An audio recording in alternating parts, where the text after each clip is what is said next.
Hello everyone, this is Saurabh from EduReka and welcome to today's session on Deep Learning Tutorial with TensorFlow. So let us move forward and have a look at the agenda for today. So this is the agenda for today, guys. We'll understand what exactly is deep learning and how it works. So we'll look at the motivation behind deep learning and how it actually evolved. Then we'll focus on single layer perceptron, which are nothing but the early deep learning models. We'll also look at various examples of single layer perceptron. And guys, when I talk about perceptron, these are nothing but the artificial neurons. And what are neurons? Neurons are your brain cells. Then we'll also understand the limitations of single layer perceptron that led to the evolution of multi-layer perceptron. We'll understand how multi-layer perceptron overcame those limitations, and we'll also look at various examples of multi-layer perceptron. In the beginning, I'll be also talking about the course structure, how the course is structured, what all topics will be covered in what all modules. So I hope you all are clear with the agenda. Just give me a quick confirmation by writing down in your chat box, or if you have any questions or doubts, you can ask me. Akshay says he's clear, so does Emma, Imran, Neha, Pragati, Pooja, Jack. All right, fine guys. So everyone's clear. So let us move forward and see how the course is structured. What are the various modules? So this is how our course looks like. We'll start with the introduction to deep learning. That is how deep learning evolved. What were the algorithms that were present before deep learning? Then we'll understand the fundamentals of neural networks.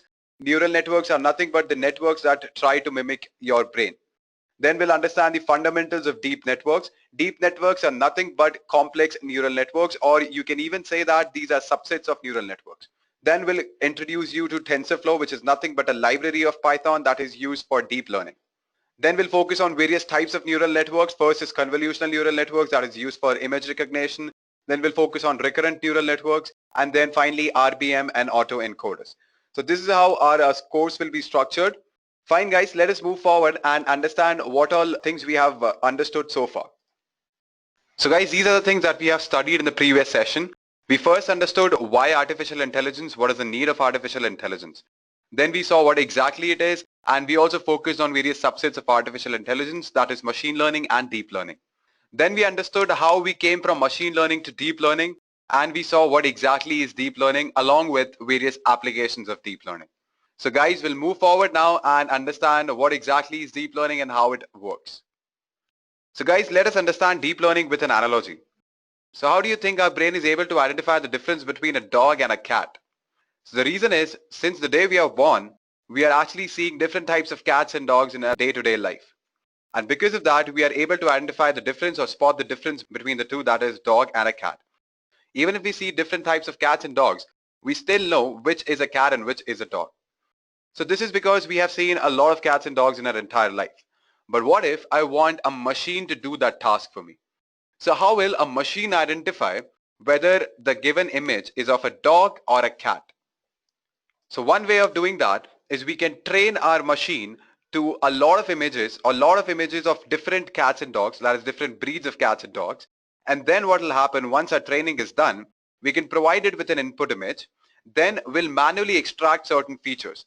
Features like nose, whiskers, colors, edges, it can be anything. The important features which actually helps us in classifying whether the input image is a cat or a dog. Then we make a machine learning model with that. And once it is done, our machine learning model is able to predict whether the input image is of a cat or a dog.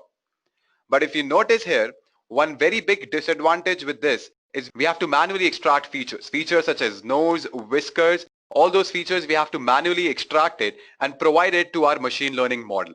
And trust me guys, in every scenario it is not possible. If you have large number of inputs, you cannot do that. You cannot manually extract the features, or basically you can say columns which are important for you in order to predict what the object is, right? And that led to the evolution of deep learning. So what happens in deep learning? We skip the manual step of feature extraction. So what we do, we directly take the input image and feed it to our deep learning algorithm. And because of that, what happens, whatever features are we already manually provided, apart from that, there might be many other features which are important. For example, if our features don't include the length of the neck, and that is one of the major features in order to identify or classify whether it is a cat or a dog. Now what will happen, our algorithm will automatically determine that feature and will take into consideration, and then it will classify whether the input image is a cat or a dog. So what happens here, we provide an input image of a dog, and then it will automatically learn certain features even if we don't provide it with those features. And after that, it will give us the probability. And according to this particular scenario, it says 95% chances of being a dog, 3% chances of some other animal, similarly 2% chances of some other animal. So since the highest probability goes with the dog, so the prediction says that the object or the input image is nothing but a dog. So I have a question popped on my screen. It is by Siddharth. He's asking, deep learning algorithms are different than machine learning algorithms. No, Siddharth, not always. Even in deep learning, we have supervised and unsupervised learning algorithms. But the major difference is in deep learning, we have more number of hidden layers, or you can say we have a more number of inputs. And because of those inputs, there's a very important concept that is called feature extraction, which allows the algorithm to learn certain features even if we don't explicitly provide it. So this is what the difference is. The algorithms are same, supervised, unsupervised. Even in deep learning, we use those kind of algorithms. I hope this answers your question. Siddharth says yes. And we have one more question. So is it a better version of machine learning? Yes, it is definitely a better version of machine learning. Now always there are two sides of a coin. When I say it is a better version of machine learning is because if you have that much amount of computational power, then definitely deep learning is a better option. And at the same time, if you have large number of inputs, then also deep learning is a better option than machine learning. But if you have small amount of inputs and with less computational power, then definitely go with machine learning. All right, so any other questions, any other doubts, guys, you can ask me. All right, so everyone's clear.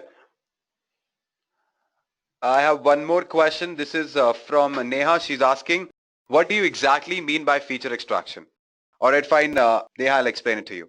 Now, we'll leave this example and I'll explain it to you with a different example. Suppose I have image of a human being itself, right? And I want my algorithm to predict or identify that particular image. Now, what happens in machine learning? You have to train your model with all possible features of that particular human's face.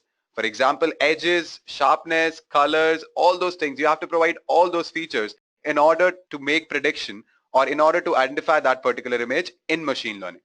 But when I talk about deep learning, the deep learning algorithm itself generates those features, for example, sharpness and things that I've discussed, and then it'll give you the output. Because many times you are not able to provide all the features, right? If I want a model that can predict any sort of image, that can identify any image that is there in the whole world, so I cannot provide it with all the images that are there in the whole world. I cannot train that model with all the images that are present everywhere, right? That is next to impossible. I cannot load in all the features at once. So that's when we use deep learning to learn certain features on its own with a little bit guidance as well. This is what feature extraction is. I hope this answers your question. All right, she's happy with the answer. Fine, guys, so we'll move forward and we'll understand how exactly deep learning works. So the motivation behind deep learning is nothing but the human brain. As we have seen in the previous analogy as well, what we are trying to do, we are trying to mimic the human brain. We are trying to mimic the way we think, the way we take decisions, the way we solve problems. We are trying to make sure that we have a system that can mimic our own brain. So obviously the motivation for deep learning has to be our brain and how our brain works with the help of our brain cells, which we call neuron. Now let us understand how a neuron works. And let me tell you guys, this is what we think how a neuron works. This is what our studies tell us. So yeah, so these are called dendrites. So dendrites receive signals from other neurons and then it passes those signals to the cell body. Now this cell body is where we perform certain function. It can be a sigma function. That's what we believe. We believe it performs a sigma function that is nothing but sums all the inputs. Then through axon, what happens? These signals are fired to the next neuron and the next neuron is present at some distance and that distance is nothing but synapse. So it fires only when the signals coming from the cell body exceeds a particular limit. Then only the cell or this neuron will fire the signals to the next neuron. And this is how the neuron or the brain cell works. And we take the same process forward and we try to create artificial neurons. So let us understand why we need artificial neurons with an example. So I have a data set of flowers, say, and that data set includes sepal length, sepal width, petal length, and petal width. Now what I want to do, I want to classify the type of flower on the basis of this data set. Now there are two options. Either I can do it manually. I can look at the flower manually and determine by its color or any means, and I can identify what sort of a flower it is. Or I can train a machine to do that. Now let me tell you the problem with doing this process manually. First of all, there might be millions of inputs that will be given to you. And for a human brain to perform that particular task is next to impossible. And at the same time, we always get tired at some point of time, right? So we cannot just continue working for a long period of time in single stretch. And the third point is human error risk, which is always there. So these are a few limitations with the human brain.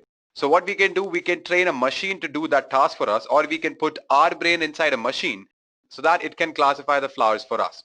So with this, what will happen? The machine will never get tired and it will make better predictions as well. So this is why we create artificial neurons, so that there's a system present that can mimic our brain. And this is what exactly happens. So this particular artificial neuron can actually classify the flowers, or you can say can divide the flowers on the basis of certain features. In our case, it is sepal length, sepal width, petal length, and petal width. So on that basis, it can classify the two flowers. So what we need here, we need some sort of a system that can actually separate the two species. And what is that system is nothing but an artificial neuron. So we need artificial neuron, and one type of artificial neuron is a perceptron. Now let me explain you perceptron with the flow diagram that is there in front of your screen. Now over here what happens, we have set of inputs like x1, x2, dash, dash, dash till xn. Now these inputs will be multiplied with their corresponding weights, which is w1, w2, w3 till wn in our case. Now these weights actually define how important our input is. So if the value of weight is high, we know that this particular input is very, very important for us. After multiplication, all of these are summed together and then it is fed to an activation function. Now, the reason of using activation function is to provide a threshold value. So if our signal is above that threshold value, our neuron, or you can say our perceptron, will fire. Else it won't fire. So that is the reason why we use an activation function. There can be different types of activation function. There can be sigmoid, there can be step function, sine function. Depending on our use case, we define the activation function. Now the main idea was to define an algorithm in order to learn the values of the weights, which are W1, W2, W3 in our case, to learn the values of the weights that are then multiplied with the input features in order to make a decision whether a neuron fires or not. In context of pattern classification, which is in our case flowers, so we are trying to classify the two species of flowers, such an algorithm could be useful to determine if a sample belongs to one class or one type of a species or another class or another type of the flower. We can even call perceptron as a single layer binary linear classifier, to be more specific, because it is able to classify inputs which are linearly separable. And our main task here is to predict to which of the two possible categories a certain data point belongs based on a set of input variables. Now there's an algorithm on which it works, so let me explain you that. So the first thing we do is we initialize the weights and the threshold. Now these weights can actually be a small number or a random number, and it can even be 0. So it depends on the use case that we have. Then what we do, we provide the input and then we calculate the output. Now when we are training our model or we are training our artificial neuron, we have the output values for a particular set of inputs. So we know the output value. But what we do, we give the input and we see what will be the output of our particular neuron. And accordingly, we need to update the weights in order to reduce the loss, or you can say in order to reduce the difference between the actual output and the desired output. So what happens, let me tell you that. So we need to update the weights. So how we are going to update the weights is, we can say the new weight is equal to the old weight plus the learning rate. Learning rate, we'll discuss about it later in the session. But generally we choose learning rate somewhere between 0.5 to 0.01. After that, what happens, we find the difference between the desired output and the actual output. And then we multiply it with the input. So on that basis, we get a new weight.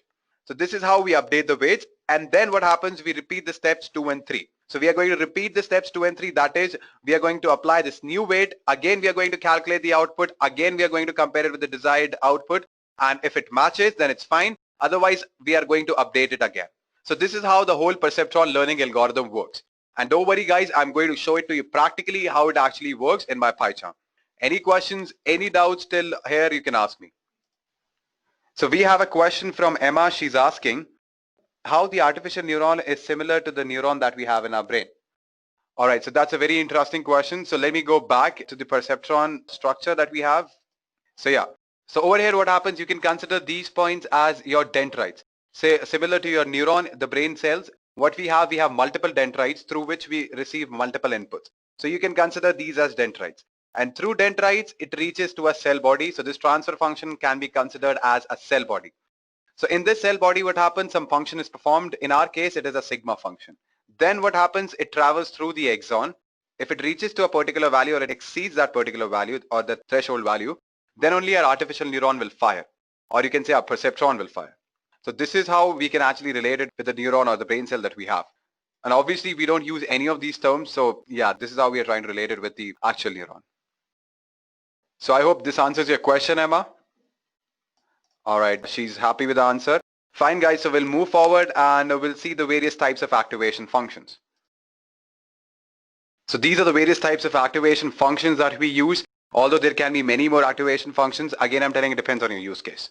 So we have a step function. So if our output is actually above this particular value, then only our neuron will fire, or you can say the output will be +1.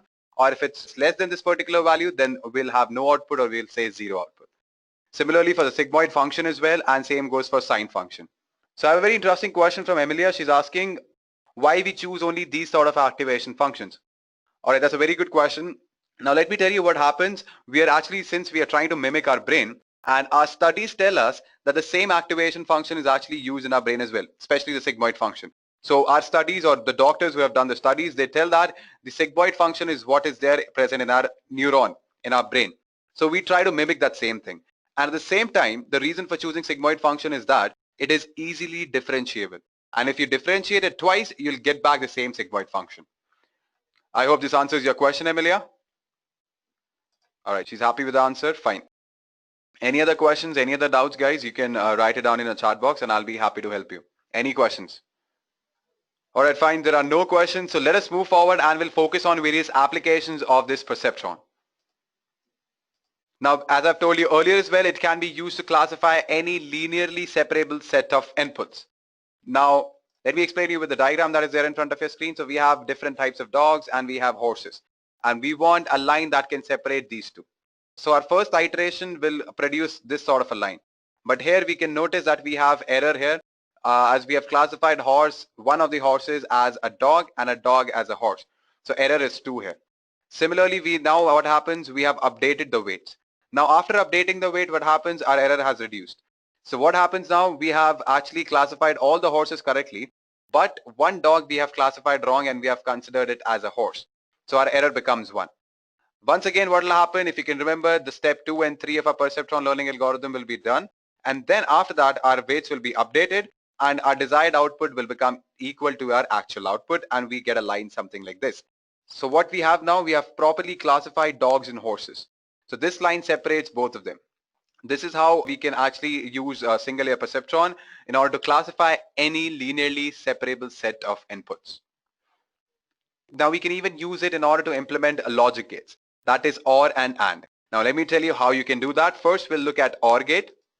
Now in OR gate, what happens here is the truth table. Truth table, according to that, we have two inputs, x1 and x2. So if both are 0, we get a 0. If any one of the input is high or any one of the input is 1, we get the output as 1. So what we need to do is we need to make sure that our weights are present in such a way that we get the same output. So how we have done that, when the value of weight is equal to 1, and then we provide the input x1 and x2, after passing through this activation function, we get this sort of a graph, which is the graph for our OR gate. Now, if you want, I could use a pen and I can explain it to you. Now we have x1 and x2 as inputs. So we provide first input as 0, x1, and this also as 0. So 0 into 0 is again 0, 0 into 0 is 0. And then we pass it through this activation function. Now we need to make sure that whatever value that comes here should be greater than 0.5, then only our neuron or the perceptron will fire. But since this value is actually less than 0.5, so the neuron won't fire and our output will be 0, as you can see it over here. Now let's take the other set of inputs. Now our x1 is 0 and our x2 is 1. So 1 into 1 will be obviously 1. Now in this case, our output is bigger than 0.5. Then what will happen? Our neuron will fire and will get 1, the output 1 here, as you can see it in the graph. Similarly, when my x1 is 1 and x2 is 0, in that case also, our output is greater than 0.5, our neuron will fire and will get this sort of a graph. When I talk about 1, 1, then our output will be 2, which is greater than 0.5. So we get an output that is 1. And this is how we get the graph. So I hope you all are clear. All right. So this is how we get this graph. And now if you notice, with the help of the single layer perceptron, we are able to classify the ones and zeros.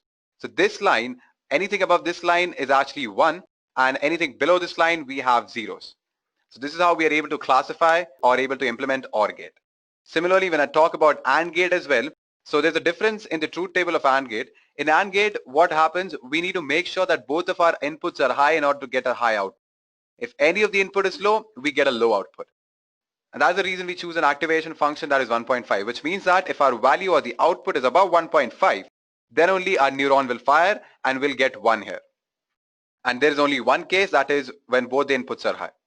So when both the inputs are high, let me just use my pen again and I'll explain to you. So x1 is 1, x2 is 1, we get something which is 2, which is obviously greater than 0.5. Pardon me for my writing, but yeah, this is how it is.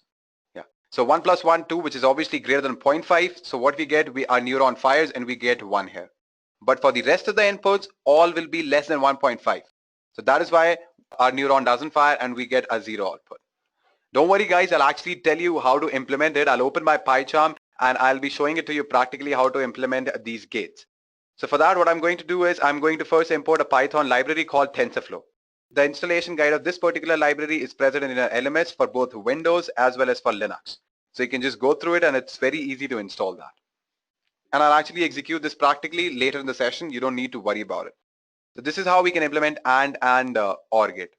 I have a question popped in my screen by Imran. He's asking, why aren't we implementing XOR gate with the help of single layer perceptron? All right, Imran, I'm very impressed with your question because we cannot implement an XOR gate with a single neuron. We'll actually discuss that later in the session. I'll tell you why we cannot do it, because it is not linearly separable, and why it is not linearly separable, we'll also see that. That's a very good question, Imran, but just be patient and it'll be covered in our today's session. Any other questions, any other doubts, guys? So let's move forward, guys, and we'll actually understand with a use case that is of MNIST dataset. The reason for using MNIST dataset is because it is already clean and will be a perfect example for this. Now what this MNIST dataset contains, it basically contains handwritten digits from 0 to 9, and in that dataset we have 50,000 training images along with 10,000 testing images. So we will train our model with those 55,000 training images, and then we are going to test the accuracy of a model with the help of those 10,000 testing images. And for all of this, we need to understand first what exactly is TensorFlow. So let us move forward, guys, and we'll understand TensorFlow, and then we are going to implement all these things that we have discussed, that is AND gate, OR gate, and the MNIST dataset that I'm talking about. So let's move forward, guys, and understand what exactly is TensorFlow. Now what is TensorFlow? As I've told you earlier as well, we use this TensorFlow library in order to implement deep learning models. And the way the data is represented in the deep learning model is called tensors. Now what are tensors? Now tensors are just the multi-dimensional arrays, or you can say an extension of two-dimensional tables, matrices, to data with higher dimension. Now let me explain to you with the examples that are there in front of your screen. So this particular data is nothing but a tensor of dimension 6, because we have 6 rows and we have only one single column. Now over here we have 4 columns as well as 6 rows, so this becomes a tensor of dimension 6, 4. Similarly over here as well, so we have another dimension, that is the third dimension, in which we have 2 values. So we consider this as a tensor of dimension 6, 4 and 2. So this is nothing but a way of representing data in TensorFlow. Now if you consider the TensorFlow library, at its core it is nothing but a library that performs matrix manipulation. That is what TensorFlow is. Now let us move forward and understand TensorFlow in a bit detail. So as the name tells that it consists of 2 words, tensor as well as flow. Now we understood what exactly tensor is. We saw it in the previous slide as well. Now when I talk about flow, it is nothing but a data flow graph. So let me just give you an example that is there in front of your screen. So we talked about weights and inputs. So we provide these weights and inputs and we perform a matrix multiplication. So weight is one tensor, X input is one tensor, then we perform matrix multiplication. After that we add a bias, which we'll actually see it later in the session. You don't need to worry about this term. Then what we do, we add all of these. So what is this? This is nothing but the sigma function in the perceptron that we have seen. Then we pass it through an activation function, and the name of that activation function is ReLU or ReLU, or you can say it, and then our neuron will fire. So this is nothing but a flow, or you can say a data flow graph. Now let us understand few code basics of TensorFlow, and before that, if you have any questions, any doubts, you can write it down in your chat box and I'll be happy to help you. We have a question from Jack. He's asking, TensorFlow is a library for Python only? Well, Jack, TensorFlow is available in R as well, but we are going to use Python in our course. All right, so he's happy with the answer. Fine, guys, so there are no more questions. So we'll move forward and understand the code basics of TensorFlow. Now, the TensorFlow programs actually consist of two parts. One is building a computational graph and another is running a computational graph. So we'll first understand how to build a computational graph. Now you can think of a computational graph as a network of nodes, and with each node known as an operation and running some function that can be as simple as addition or subtraction, or it can be as complex as, say, some multivariate equation. Now let me explain it to you with the code that is there in front of your screen. So the first thing you do, you import the TensorFlow library. Then what do? You define two nodes, and these nodes are constants. So we'll call that function, we'll call it as tf.constant, and we'll provide a value that is 3, and it is nothing but a float number of 32 bits. Similarly, we defined one more node, which is a constant, and it contains value 4. So these are nothing but your constant nodes. So this is basically what computational graph is. So basically we have built a computational graph, and in this graph each node takes 0 or more tensors as inputs and produces a tensor as an output. And one type of node is a constant that I've told you earlier as well. And these TensorFlow constants, it takes no inputs and it outputs a value which is stored internally. Now what I'll do, I'll actually execute this in my PyCharm. So for that I'll open it. So this is my PyCharm, guys, and I've already installed TensorFlow, and I'm telling it to you again that the installation guide for your TensorFlow in Windows as well as Linux is present in your LMS. So just go through it and it's pretty easy. If you have still any doubts, you can contact our 24/7 support team. So the first thing that I need to do is import the TensorFlow library. For that, I'm going to type in here import TensorFlow as TF. So if you're familiar with the Python basics, you know what it means actually. So I'm importing TensorFlow library, and in order to call that, I'm going to use the word TF. So after that, I'm going to define my node 1 and node 2, which are constant nodes. So for that, I'm going to type in here node 1 equal to TF.constant. And then I'm going to define the constant value in this. So it'll be 3, and it'll be a float value of tf.float of 32-bit. All right. And now I'm going to define my second constant node. So I'll type in here node 2 tf.constant. I'll put 4 in here and 4. That's it. And so the tf.float 32 will be present implicitly. I don't need to do that again and again. So I have created a computational graph here. So what if I print it now? So let us see what will be the output. Node 1 comma node 2. Let's go ahead and run this and see what happens. If you notice here that printing the nodes does not output the values 3 and 4. You might be expecting that, right? That it should print 3 and 4.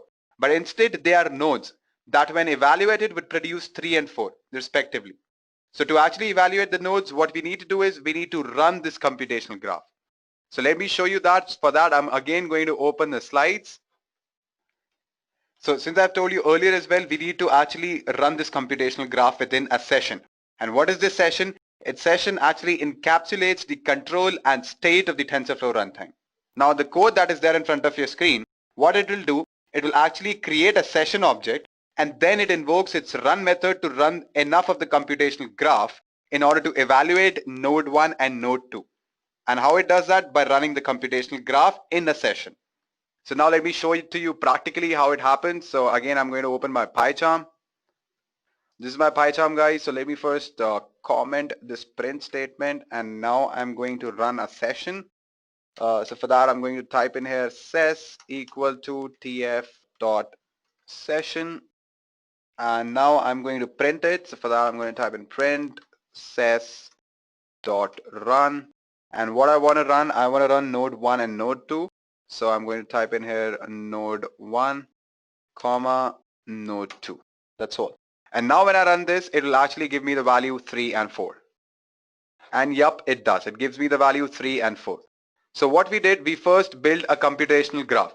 We first saw how to build basically a computational graph. And then we understood that these all are nodes. So in order to get their value, we need to evaluate those nodes, and how we can do that by running the computational graph inside a session. And then finally, when we run that session, we get the output 3 and 4, which is nothing but the values of those nodes.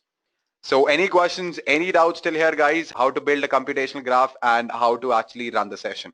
Any questions, any doubts, you can ask me straight away. Any questions, guys? Fine, so I've got a confirmation from everyone, and no one has any doubts still here. Fine, so I'll again open my slides. And the one thing that you must have noticed here is that it will always produce a constant result, right? So how to actually avoid that? So we saw how to run a computational graph as well. Now let me explain it to you with one more example. So this is one example in which we take three constant nodes A, B, and C, and we perform certain operations like multiplication, addition, and subtraction. And then we run the session, and then we finally close it. And this is the diagram how it looks like. So we have three constant nodes, C, B, A. A contains value 5, B contains 2, similarly C contains 3. So first we add C and B, then we add B and A. Then we get two other nodes, that is E and D. And then from that E and D, what we are going to do is we are going to subtract both of them, and then we get the final output. Now let me go ahead and execute this practically in my PyCharm. So this is my PyCharm again, guys. First thing I need to do is import TensorFlow as TF. Then we are going to define the three constant nodes. So first is A equals to TF dot constant, and the value that will be there in A will be 5. Then I'm going to define one more constant node, that will be B TF dot constant, and the value that will be there in it will be 2. And then I'm going to define the last constant node, and TF dot constant, the value that will be there is 3. All right, so we have three constant nodes, and now we are going to perform certain operations on them. For that, I'm going to define one node, let it be D, which will be equal to TF dot multiply. So the two nodes that we want to multiply, so that'll be A comma B. And then there'll be one more node in order to perform some operation, that is addition. So TF dot add C and B. And then we're going to define one more node, let be F, and inside that node we're going to perform the subtraction operation, TF dot subtract D and E. So we have built our computational graph. Now we need to run it, and you know the process of doing that. Ses is equals to TF dot session. Then we are going to define a variable, let it be OUTS, outs, whatever name that you want to give in, and just type in a ses dot run f. Let's see if that happens or not. And then we're going to print it. So for that, I'm going to type in here print out. Let's go ahead and run this and see what happens. So we have got the value 5, which is correct, because if you notice our presentation as well, let me open it for you. Over here, we get the value 5, similar to our implementation in PyCharm as well. So this is how you can actually build a computational graph and run a computational graph. I've given you an example. Now guys, let us move forward, because these are all the constant nodes. What if I want to change the value that is there in the node? So for that, we don't use the constant nodes. For that, we use placeholders and variables. Let me explain it to you. First, I'll open my slides. So since these are all constant nodes, so we cannot perform any operation. Once we have provided a value, it will remain constant. So basically, a graph can be parameterized except external inputs as well. And what are these? These are nothing but your placeholders, and these placeholders is basically a promise to provide values later. So there's an example that is there in front of your screen. Over here, these three lines are bit like a function or a lambda, in which we define two input parameters A and B, and then an operation possible on them. So we are actually performing addition. So we can evaluate this graph with multiple inputs by using feed underscore dict parameter. As you can see, we are doing it here. So we are actually passing all these values to our placeholders here. So these all values will be passed, and accordingly we'll get the output. So let me show you practically how it happens. So I'm going to open my PyCharm once more. I'll remove all of this, and yeah.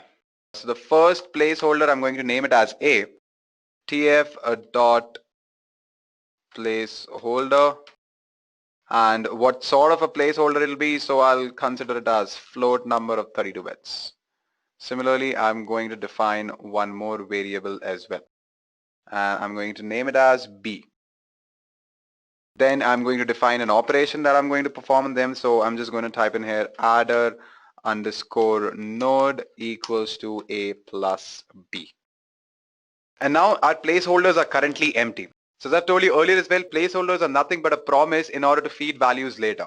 So this is how we have built a computational graph. Now our next step is to start a session. So for that I'm going to type in a ses equals to tf dot session. Right. Since these placeholders are currently empty, and we know that these placeholders are nothing but a promise in order to provide them with certain values later. So let's go ahead and provide the values, or you can say a list of values. So I'm going to type in here print ses dot run adder underscore node, and then the values that I'm going to feed in. So basically I'm going to feed in a dictionary, a colon 3, a colon a list of integer values between 1 to 3, and one more will be b colon a list of integer values between 2 and 4. All right, so this is done. Now let us go ahead and execute this and see what happens. So we have got the output 3 and 7. So basically if you add 1 and 2 you get 3. Similarly you add 3 and 4 you get 7. It's pretty easy mathematics, but my main focus was to make sure that you understand what are placeholders. So I hope you have got the concept. If you have any questions, any doubts, you can write it down in the chat box. Any questions, guys? Fine, guys. So we have no questions here. So I'm again going to open my slides and we'll see what's up next. So we understood what exactly are placeholders. Now it's the time to understand what are variables. So basically in deep learning, we typically want a model that can take arbitrary inputs.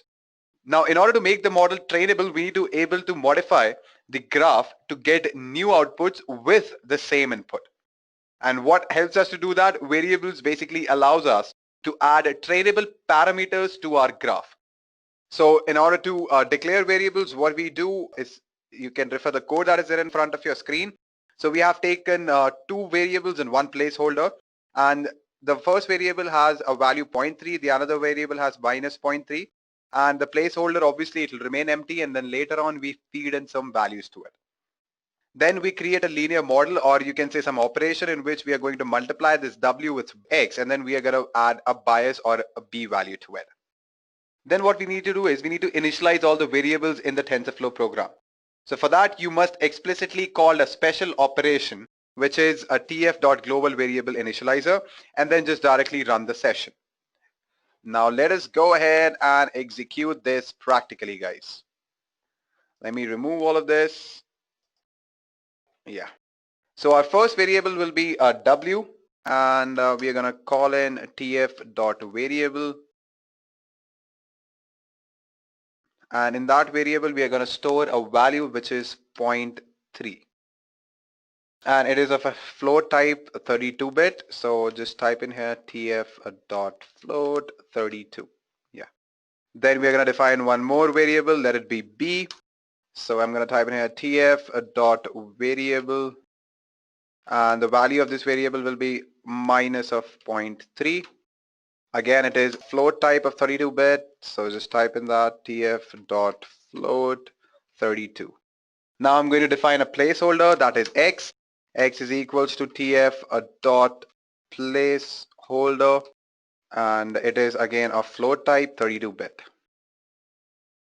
And then some operation that we are going to perform. So I'm going to type in here linear underscore model equal to W multiplied by our X value, that is a placeholder, and then we want to add a bias to it or B value to it. All right. Now, as we have seen earlier as well, in order to initialize constants, we call tf.constant, and their value will never change. But by contrast, variables are not initialized when you call tf.variable. So to initialize all the variables in the TensorFlow program, what you need to do is you need to explicitly call a special operation. And how you're going to do it, just type in here init equal to tf.global underscore variables underscore initializer. That's all. And then we're going to run a session. So you know the process. Ses is equals to tf.session inet. Now let's print it, and before that what we need to do is we need to provide the x placeholder with some values. We're actually going to do that in the print statement itself. So I'm going to type it ses.run. Run what? Run a linear model. And the values that we are going to pass in x will be a dictionary again, and let me show you how you can do that. So x colon, and it'll be a list of values from 1 comma 2 comma 3 comma 4. Yeah, that's all, and we are going to run it now. So this is how we get the output. It's simple mathematics. What we have, the first value of w will be 0.3, and the first value of a b will be a minus 0.3, and the first value of x will be 1. So it'll be 3 minus 3, which is again 0. Similarly for other values as well, you can calculate it. It's absolutely correct. So what we have done, we have created a model, but we don't know how good it is yet. So let's see how we can actually evaluate that. For that, I'm again going to open my slides. So now in order to evaluate the model on the training data, we need a placeholder y, as you can see in front of your screen, to provide the desired values, and we need to write a loss function. So this placeholder y will actually be provided with the desired values for each set of inputs. And then we're going to calculate the loss function, and how are we going to do that?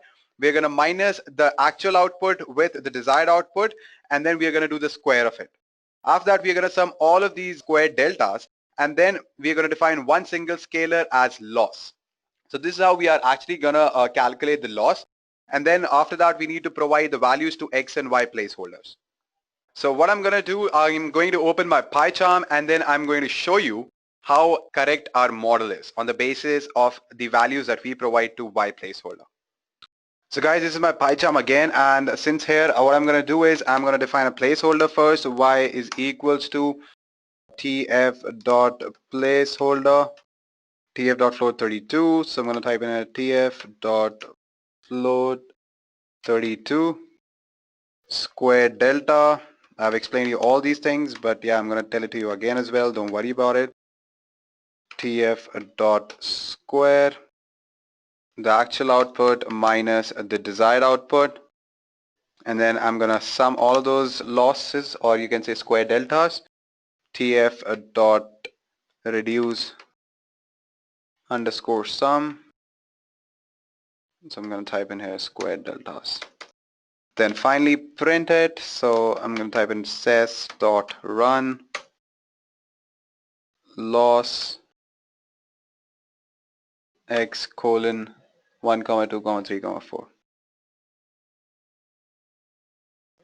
0 comma minus 1 comma minus 2 comma minus 3.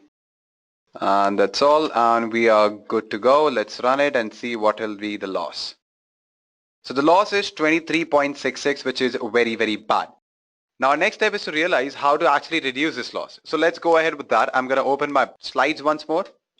So in order to minimize the error, now in order to reduce this loss, TensorFlow provides optimizers that slowly change each variable in order to minimize the loss function. And the simplest optimizer is gradient descent. In order to do that, we have to call the function called tf.gradients. So as you can see it in the code itself, so we have a tf.train.gradient descent optimizer, and this is nothing but the learning rate 0.01. Then train equals to optimizer dot minimize the loss. So we're going to call this optimizer, which is nothing but the gradient descent optimizer, in order to minimize the loss. And then we are going to run it. So let's see if that happens or not. So for that, again, I'm going to open my PyCharm. And over here, let me first comment this print statement. And now I'm going to type in here optimizer equals to tf.train gradient descent optimizer, and the learning rate will be 0.01. And guys, let me tell you, this is just an introductory session to TensorFlow and deep learning. So all the modules that we have discussed in the beginning will be covered in detail. So whatever topics are there in those modules will be covered in detail. So you don't need to worry about it. So I'm just giving you a general introduction and overview of how things work in TensorFlow. All these things, all these gradient descent optimizers, all these things will be discussed in detail in the upcoming sessions. Now I'm going to type in here train equal to optimizer dot minimize loss. And then now let's go ahead and run this. Ses dot run inet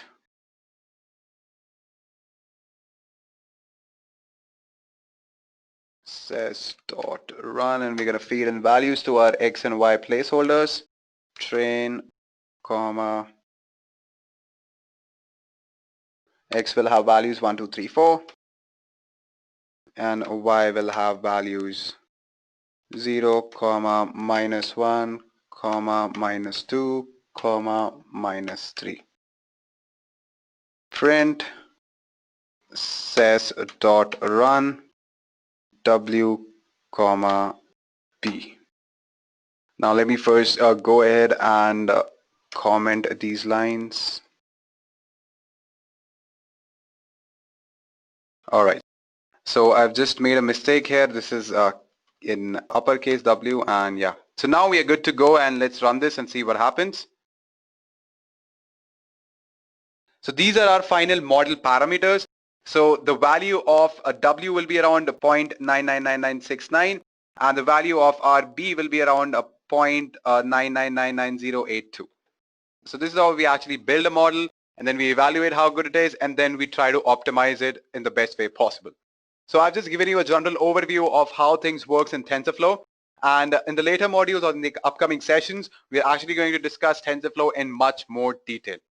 So now is the time to actually implement the AND and OR gate that I was talking about at the beginning of the session. So for that, let me first remove all of this. Yeah. Now in order to implement AND gate, our training data should consist of the truth table for AND gate. And we know that truth table, and we know that if any of the input is low, then the output will be low, and if both the inputs are high, then the output will be high. One thing to note here, guys, is that the bias is implemented by adding an extra value of 1 to all the training examples. So yeah, enough with the explanation. Let's go ahead and code it.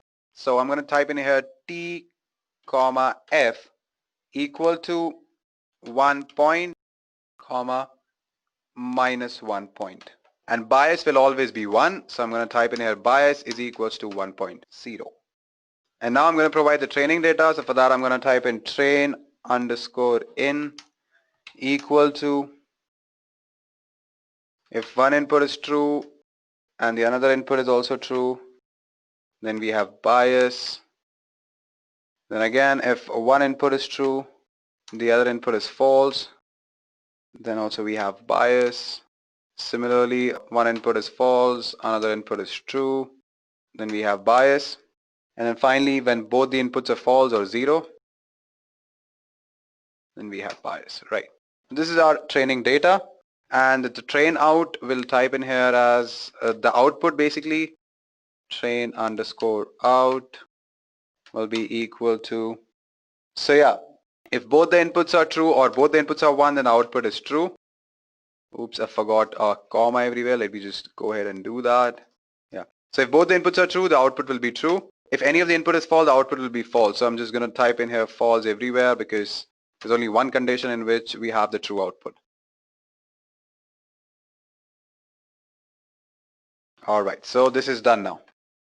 Now, as we know that TensorFlow works by building a model out of empty tensors, then plugging in known values and evaluating the model like we have done in the previous example.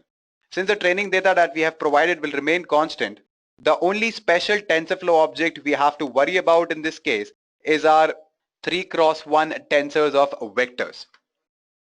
And now what we are going to do, we're going to define a variable and we are going to put in some random values in it. So I'm just going to type in tf.variable and generate the random function tf.random underscore normal 3,1. Now what it is basically a variable.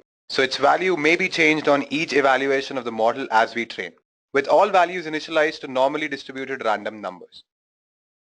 Now that we have our training data and weight tensor, we have everything needed to build our model using TensorFlow. So what we need to do, we need to define an activation function. And we are going to define a step activation function or step function. So for that, what I'm going to write here is a function, a step. We're going to define our own step function, although you can use the predefined function as well. That totally depends on you. I'm going to type in here is greater equal to tf dot greater x comma 0. Then we're going to define one more variable as float tf dot to underscore float is underscore greater. Then we're going to define one more variable, a doubled equal to tf dot multiply as underscore float comma 2. Then return tf dot subtract doubled comma 1. So now this is how we have defined our step function. So with the step function defined, the output error and the mean squared error of our model can be calculated in one short line each. Let me show you how you can do that. So just type in here output equal to, call that function that is step tf dot matrix multiplication matmul train underscore in comma w. Now for error, we're going to type in here error equals to tf dot subtract train underscore out comma output. And for mean squared error, I'm going to type in here MSE equal to tf dot reduce underscore mean tf dot square and then error. Now the evaluation of certain tensor functions can also update the values of variables like our tensor of weights w. So in our case, basically we're going to update the weights w. So first we calculate the desired adjustment based on error, then we add it to w. Now let me show you how we'll do that. So if you can recall, we have done that in the previous example as well, where we were updating the weights and biases. So now I'm going to type in here delta is equals to tf dot matmul, or you can say matrix multiplication train underscore in comma error comma transpose underscore a equals to true. Then we're going to type in here train equal to tf dot assign w comma tf dot add w comma delta. So first matrix multiplication, and then we're going to add it all. The model has to be evaluated by TensorFlow session, which we have seen earlier as well. But before that, we also need to initialize all the variables. So first, let me just type in here ses equals to tf dot session. And then I'm going to type in here ses dot run tf dot initialize underscore all variables. So now what our next task is, in order to perform various iterations so that we get zero error. So what we're going to do, we're going to define a variable ERR and our target. So basically our ERR is nothing but our error, which can be equal to 1 or 0 because we are using binary output. So our error can be 1 and our target is to make it as 0, right? Now next what we're going to do, we're going to define epoch. Now you can consider right now epoch as nothing but the number of cycles, or you can say number of iterations that will be required in order to reach the desired output, or you can say in order to reduce the error to 0. So I'm just going to define that. So I'm going to type in here epoch, or you can give whatever variable name you want. And I'm going to type in here max underscore epoch equal to 0 comma 10. Which means that it'll start from the 0th epoch and our maximum value of epoch will be 10. Now I'm going to define while ERR is greater than target and epoch is less than maximum epoch. Increase the value of epoch by 1. Then we're going to type in ERR ses.run mean squared error comma train, and let's just finally print it and see what happens. Print epoch mean squared error colon ERR. So basically what it'll print the cycles or epoch and the error with respect to that particular cycle.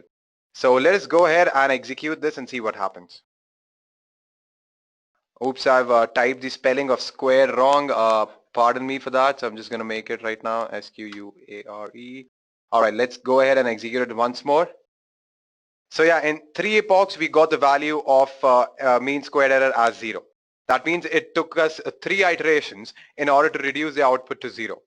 So this is how you can actually implement a logic gate, or you can say this is how you can actually classify the high and low outputs of a particular logic gate using single layer perceptron. Similarly, you can do that for OR gate as well. Consider this as an assignment. Come up with a code that can actually classify the high and low outputs of an OR gate. So any questions, any doubts, you can write it down in a chat box and I'll be happy to help you. Any questions, guys?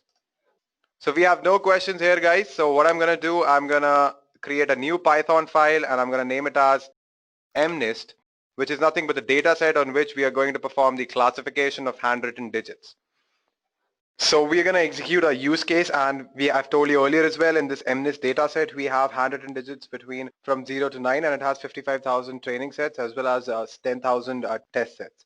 So let us go ahead with that. So first thing I'm going to do is download the data set, but before that, let me just import TensorFlow library as TF.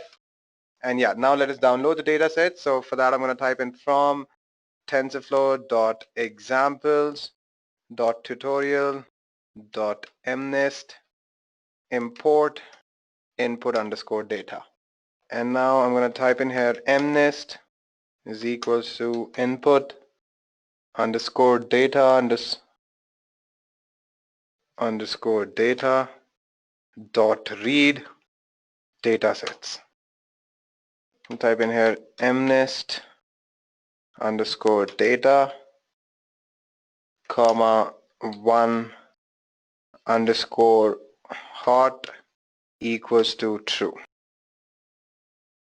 Now here MNIST is nothing but a lightweight class which stores the training, validation and testing sets as numpy arrays. And when I talk about this 1 hot equals to true is nothing but 1 hot encoding. Now let me tell you what 1 hot encoding is. So for that, let me just comment a few lines. So 1 hot encoding means that if I'm classifying something as a 7, so if I classify that my digit is 7, so how am I going to represent that? So I'm going to type in here 0, 1, 2, 3, 4, 5, 6. 7th bit will be active, so I'm going to type in there 1, then 8, and then 9. Similarly, if I want to represent, say, that my digit is 2, so I'm going to type in 0, 1.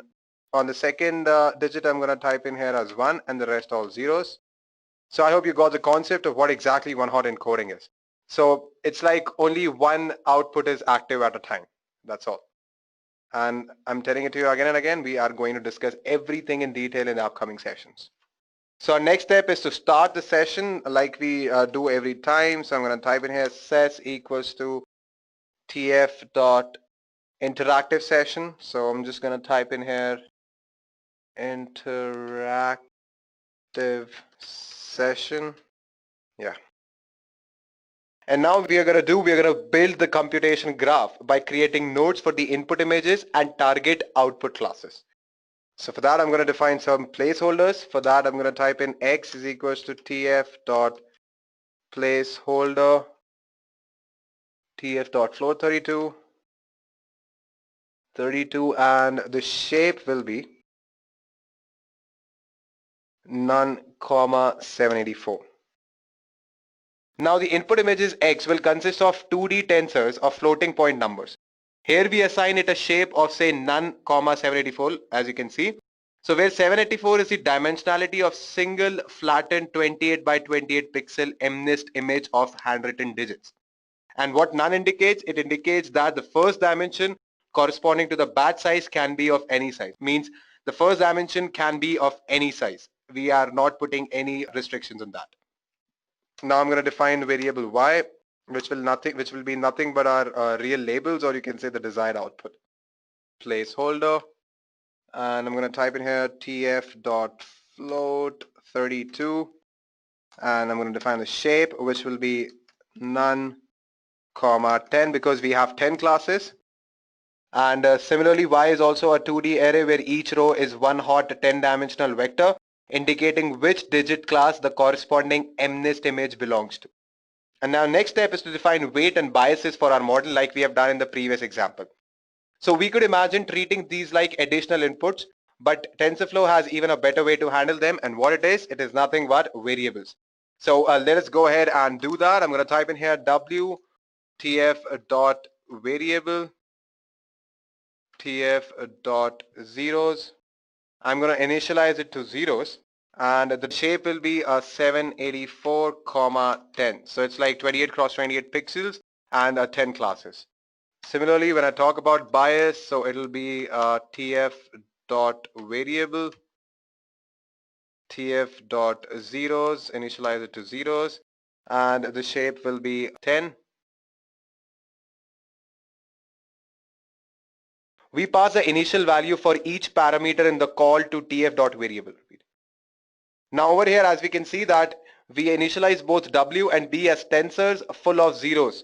And W is a 784 cross 10 matrix because we have 784 input features and 10 outputs. And when I talk about bias B, it is a 10-dimensional vector because we have 10 classes. And we have learned that before we can use variables in a session, we need to first initialize it.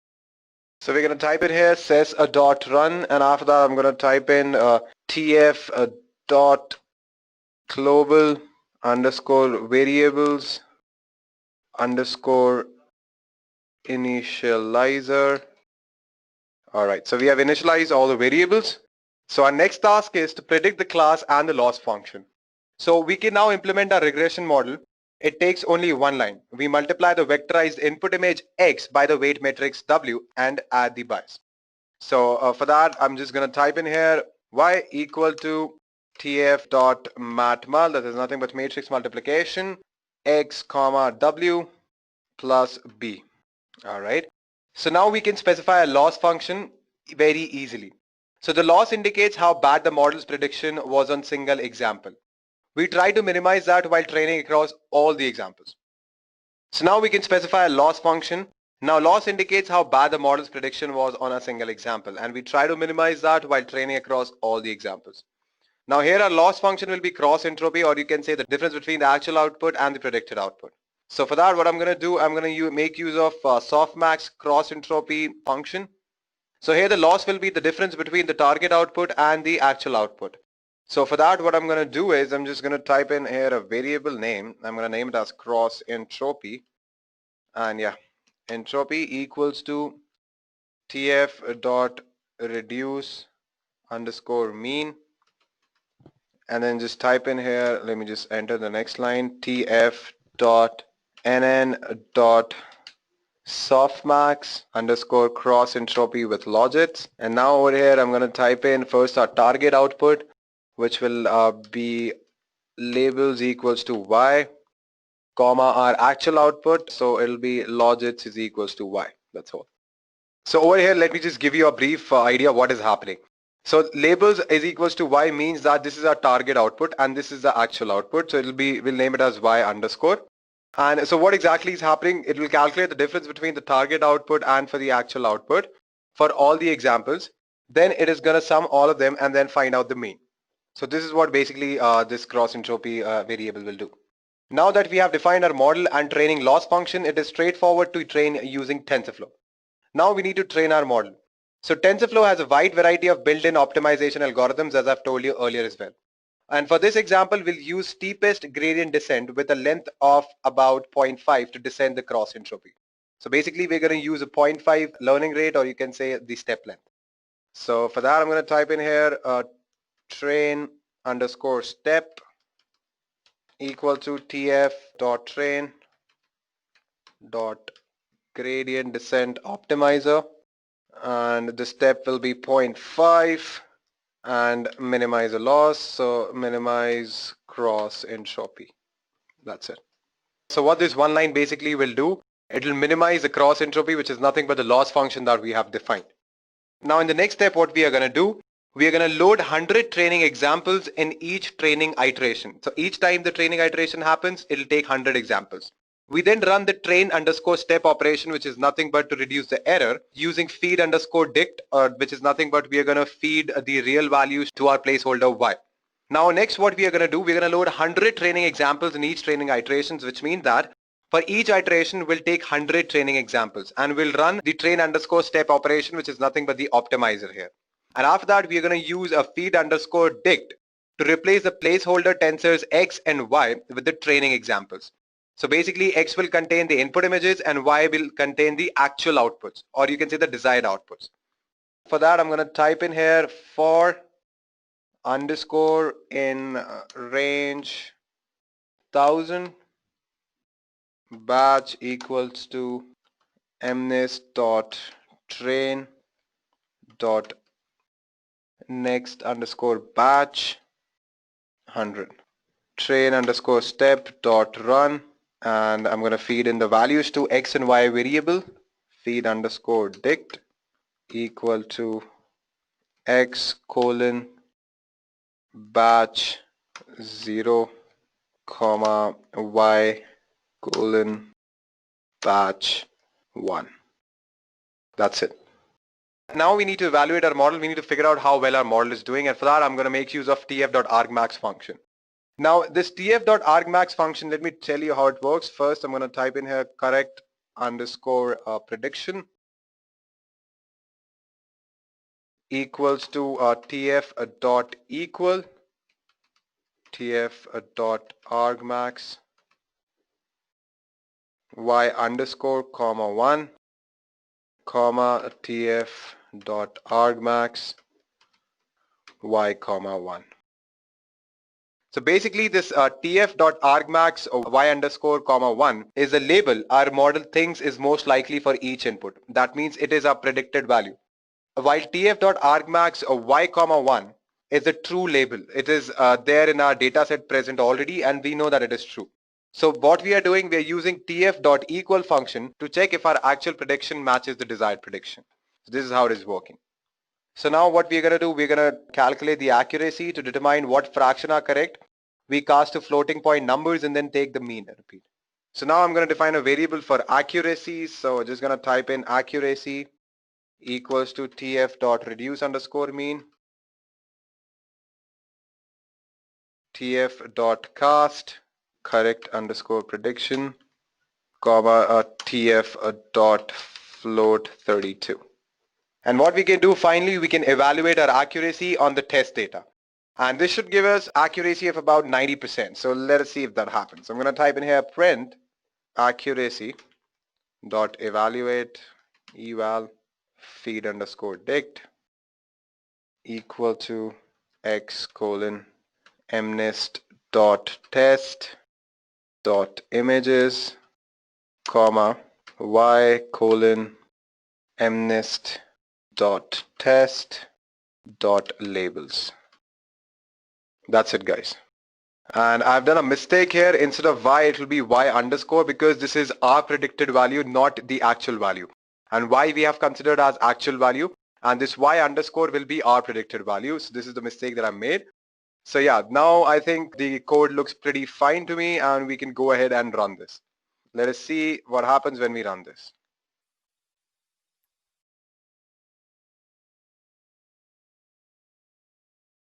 So guys, it is complete now, and this is the accuracy of a model, which is 91.4%, and which is pretty bad when you talk about a data set like MNIST. But yeah, with a single layer, it is very, very good. So we have got an accuracy of around 92% on the MNIST data set, which means that whatever the test data sets were there, that is like 10,000 test images. So on those test images, whatever the prediction our model has made are 91.4% correct. So guys, let me just give you a quick recap of what all things we have discussed. So first we saw what exactly is deep learning and how it is different from the traditional machine learning. Then we understood the motivation behind deep learning, which is nothing but your brain cells, which are called neuron. Then we understood the importance of why we need artificial neurons. And then we took the example of artificial neuron, which is called a perceptron. And we looked at a couple of examples in which we implemented the AND gate. We performed image classification on the MNIST datasets, which is nothing but handwritten images between 0 to 9. And we also implemented a couple of examples in order to understand what are placeholders, variables, and constants. So till now, guys, any questions, any doubts, you can write it down in your chat box. Any questions? So we have a question from Imran, and he's asking why is the desired output and y underscore is the actual output, which is exactly correct, Imran. This is how the case is. Let me just explain it to you with the code as well. Yeah, this is our y, which is nothing but the classes, the 10 classes which are already defined, or you can say the desired output. And this is our y underscore, which is the predicted output. So I hope this answers your question. All right, he's pretty fine with it. Any other questions, any other doubts, guys, you can write it down in your chat box. I'll be happy to help you. Fine, no questions, so we'll move forward with the slides. So now there are certain limitations of single layer perceptron. Let us understand that. So in order to understand that, we'll take an example. And yeah, if I can recall, somebody asked that question, how can we implement XOR gate using single layer perceptron? So let us see if we can do that or not. So we have an XOR gate here, and this is the truth table. So according to this truth table, if any one of the input is high, then the output is high. And if both the inputs are low, output is low. And if both the inputs are high, output is low. So how can you classify the high and the low outputs with a single line? Definitely you can't. If you see the points, so one point is here, one is here, here, and here, in which these 2 points are high outputs and these two are low. So how can you classify with a single line? Definitely you can't. So now what's the answer to this? What if we use multiple neurons? So using multiple neurons, we can have 2 lines that can separate it. Now we can solve this problem if we have multiple neurons. So if we use 2 neurons, we can have 2 lines, and that can actually separate the high outputs as well as the low outputs. So this is where we use multi-layer perceptron with backpropagation. So what are multi-layer perceptron? Multi-layer perceptrons, they have the same structure like the single layer perceptron. The only difference is they have more than one hidden layer. So let me explain it to you with an example. So this is how a typical multi-layer perceptron looks like. So we have input layer, we have 2 hidden layers, and we have 1 output layer as well. Now typically each of these input layers are connected to the next hidden layer. Each neuron is connected to the next neuron present in the adjacent layer. But the neurons of the same layer are not connected to each other. Now what happens, a set of inputs are passed to these input layers, and the output of this input layer will be passed to the first hidden layer. Then after activation function of the first hidden layer, the output will be passed to the next hidden layer as the input, and similarly finally we get the output. Now you must be thinking how the model learns from here. So basically the model learns by updating the weights, and the algorithm that it uses is called backpropagation. So the backpropagation algorithm helps the model to learn and update the weights in order to increase the efficiency. So basically this process of from input layer to the output layer is called a feed forward process. And then when we backpropagate it in order to increase the efficiency or accuracy so that we can update the weights, that is called as backpropagation. We'll understand backpropagation in more detail. So any questions, guys, apart from this? Fine, so we have no questions. So let us move forward and understand what exactly is backpropagation. So what is backpropagation? Now let us understand this with an example. So we'll take the inputs as the leads generated from various sources. And my aim is to classify the leads on the basis of the priority. So there might be certain leads which won't make that much difference to me, whereas compared to the other leads. So in that case, I need to make sure the leads which are important gets the highest amount of weight. How am I going to do that? First, we'll see the output. Then accordingly, we'll calculate the error. And based on that error, we are going to update the weight. And this process is nothing but your backpropagation in a nutshell, I can say, right? Although the algorithm is pretty complex, but yeah, this is basically what happens. So in order to classify the leads on the basis of priorities, we need to provide the maximum weight to the most important lead. And how are we going to do that? We're going to compare the actual output and the desired output, and according to the difference, we're going to update the weights. So what is backpropagation? So backpropagation is nothing but a supervised learning algorithm for multi-layer perceptron. Now let us understand what exactly is this algorithm. Let us understand this with an example that is there in front of your screen. So these two are our input neurons, these two are our hidden neurons, and these two are our output neurons. Now our aim is to get 0.01 and 0.99 as our output. And at the same time, we have inputs as 0.05 and 0.10. Initially, we take the weights as we can see it here. So 0.15 W1, 0.20 W2. So these are the weights. Plus we have 2 biases as well. Now what we need to do is we need to make sure that we have weights in such a way that we get output as 0.01 and 0.99. But let us see if we get that same output when we provide these kind of weights. the net input for this particular H1 will be what? It'll be W1 into I1, that is the first input, plus W2 into I2 plus B1 into 1, which gives us the answer as 0.3775. Similarly, the output for H1 will be nothing but the activation function, the output after the activation function. And we are using here sigmoid function because our brain also uses a sigmoid functions. That's what we believe in. And at the same time, it is easily differentiable. And if you differentiate it twice, you get the same number. So the output of H1 will be 0.59 something. So let me go back. So the output of this particular H1 will be 0.59 something. Then we're going to calculate the output of H2 as well similarly. And we get the output as 0.5968884378. Next up, we are going to repeat the process for the output layer neurons as well. So for the output layer, the net input will be W5 into out of H1, W6 into out of H2 plus B2, that is the bias. So we get the output somewhere like this. And then the net output for out O1 will be after the activation function, which will be 0.751. Similarly, the output for O2 will be 0.77. Now, if you notice that this is not the desired output. Our desired output was 0.01 and 0.99. What we got instead, we got 0.75 and 0.77. So what we need to do, we need to update the weight. So for that, we're going to calculate the error. Now, error for output O1 is nothing but the sigma of 1 by 2 target minus output whole square. Target is nothing but your desired output and output is your actual output. So your error of output of O1 neuron will be 0.278. Similarly, for O2 will be 0.023. So the total error comes down to 0.29 something. Next up, we need to update the weight so as to decrease this error. Now what we're going to do, we're going to first calculate the change in total error with respect to any of the random weight. We'll take W5 for example, just to show you. So we're going to calculate the change in the total error when we change with respect to the weight W5. So we're going to apply a chain rule here. So using partial derivative, we're going to calculate E total by delta of out O1 into delta of out O1 by delta of net O1 and then delta of net O1 by delta of W5. As you can see it from this particular example as well. E total, change in E total with respect to out O1, change in out O1 with respect to net O1 and change in net O1 with respect to W5. We're going to multiply that and we're going to get this particular term. And let us see how we do that. So how much the total error change with respect to the output? E total by E out 1, we're going to calculate it. It came around 0.741. Similarly, we're going to calculate how much does the output O1 change with respect to the net output. And we get this. After that, we're going to calculate it for net output change with respect to W5 also, we got this.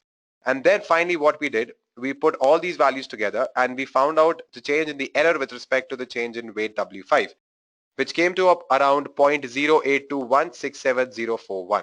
Now is the time to update the weight. So how are we going to update the weight? First thing we need to do is we need to follow this formula. So W5 plus is nothing but the updated weight, which is equal to W5 minus the learning rate into delta of E total by delta of W5. So which came to around 0.35891648. Similarly, we can calculate the other weights as well. So we're going to repeat the same process and we're going to calculate the other weights as well. Then again, we're going to see how much is the loss. If still the loss prevails, then we're going to repeat the same backpropagation learning algorithm again for all the weights. So this process will keep on repeating. So this is how backpropagation actually works. So we'll actually have a separate module in which we'll discuss backpropagation in much more detail. So now what I'm going to do, I'm going to make use of the same MNIST dataset and I'm going to increase the efficiency of that dataset by 97 to 99% with the help of multi-layer perceptron. So guys, let us go ahead with that. So guys, as I've told you earlier as well, we are going to use the same MNIST dataset which we have used in the single layer perceptron. So I'm going to perform a classification using multi-layer convolutional networks. Now what are convolutional networks? Basically these networks are used in order to classify images. We have a separate module on convolutional networks, so you don't need to worry about it right now. So basically what I'm doing is I'm just trying to show you that how we can increase the efficiency using the convolutional neural networks. You don't have to go in much detail about it because we'll be learning about it in the upcoming modules. I'm just giving you a general overview, or you can say a taste of how things work in convolutional neural networks. So we give an input image to this convolutional network. Then this input image is processed in the first convolutional layer using the filter weights. Now this result in 16 new images, one for each filter in the convolutional layer. The images are also downsampled, so the image resolution is decreased from 28 cross 28 to 14 cross 14. Now these 16 smaller images from the first convolutional layer are then processed in the second convolutional layer. We need filter weights for each of these 16 channels, and we need filter weights for each output channel of this layer. Now there are total 36 output channels, so there are total of 16 cross 36 equal to around 576 filters in the second convolutional layer. Now the resulting images are downsampled again to 7 cross 7 pixels. The output of the second convolutional layer is 36 images of 7 cross 7 pixels each. Now these are then flattened to a single vector of length 7 cross 7 cross 36, which is a 1764, which is used as the input to a fully connected layer with 128 neurons.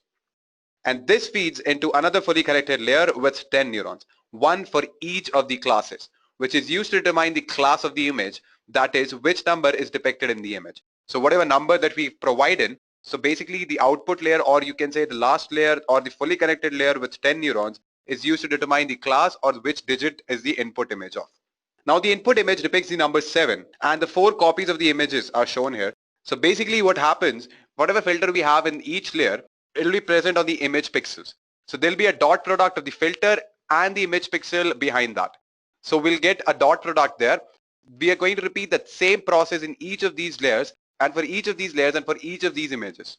And we are calculating the dot product. So I hope you get the point. And you don't need to worry about it if you're not able to understand this concept right now, because we haven't talked about convolutional neural networks at all. So I'm going to discuss convolutional networks in the upcoming modules, as I'm telling it to you again and again. So let me just show you that we can increase the efficiency. So I've already run the code, and it will take time if I do it right now.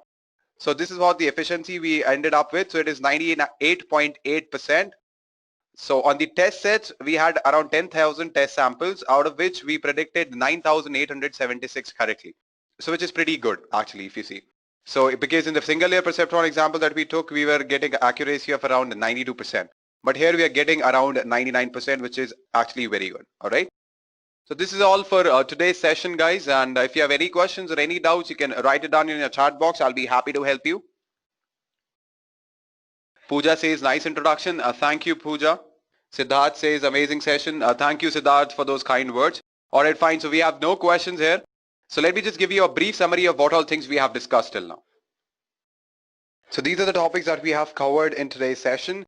We started with what exactly is deep learning. We took an analogy of classification of cats and dogs. We understood how humans identify the difference between a cat and a dog, and similarly how we can train a machine to do that. So we first looked at a machine learning model, and then we focused on certain limitations of that machine learning model, and then we understood that what exactly is deep learning. Then we saw how deep learning works. So the motivation behind deep learning is your brain cells. So we understood how our brain cells or neurons work. Then we focused on single layer perceptron, which are nothing but the early deep learning models, or you can say an artificial neuron, a single artificial neuron. We saw various examples of single layer perceptron, as well as, for example, how to implement AND gate and how to perform classification on the MNIST dataset. Then I introduced you to TensorFlow. We understood various code basics of TensorFlow. We understood what exactly are tensors as well. Then we focused on various limitations of single layer perceptron, and we took an example of XOR gate, in which I told you that if the data points are not linearly separable, then we cannot apply single layer perceptron. Then I introduced you to multi-layer perceptron that overcame the limitations of single layer perceptron. We understood the learning algorithm of multi-layer perceptron, that is the backpropagation algorithm. Finally, we saw a use case of the same MNIST data set in which we increased the efficiency from 92% to 99%. So the 92% was there in the single layer perceptron, but the same thing when we did with multi-layer convolutional networks, we got the efficiency which was around 99%. So these are the things that we have discussed today. Thank you for attending today's session. This video will be uploaded into your LMS so you can go through it. If you have any questions or doubts, you can ask our 24/7 support team, or you can bring your doubts in the next class as well. Thank you and have a great day. I hope you enjoyed listening to this video.